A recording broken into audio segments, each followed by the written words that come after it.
लोकतंत्र में जब आप विपक्ष की भूमिका निभाते हो तो आप पे प्रहार होते हैं, आप पर मुकदमे होते हैं, आपको डराया जाता है, आपको यातना दी जाती है, आपके परिवार पे यातना दी जाती है, सरकार की ताकत का दुरुपयोग होता है। और ये भारतीय जनता पार्टी करेगी भी, सही करना भी चाहिए। अगर वो नहीं करेगी तो आपका खून कैसे खोलेगा? पर दृढ़ता अंतर मन में चाहिए, लड़ने की शक्ति चाहिए।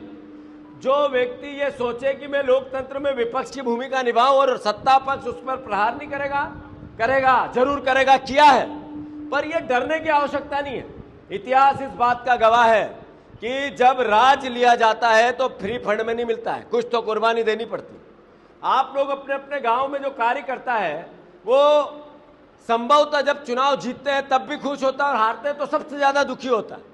कार्यकर्ता को यातना आती है, जो चुनाव लड़ता है उसको भी परेशानी होती है, पर कितना उसके पास ताकत है उसको मदद करने की, जब तक उसके पास सत्ता नहीं है, ये विचार भी हमको करना पड़ेगा। इस बीच में मेरे पे मुकदमे होंगे, आप पे होंगे, परिवार पे होंगे, इससे डरने की जरूरत नहीं है, लड़ने की जरूरत है, मुकाबला करने की जरूरत है।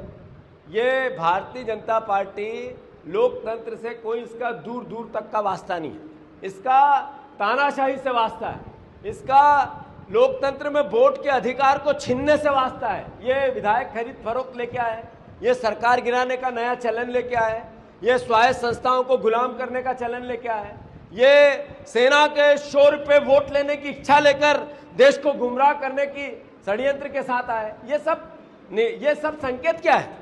ये संकेत है कि इनको लोकतंत्र में भरोसा नहीं, ये केवल राजतंत्र, एक तरह से तानाशाही चाहते हैं।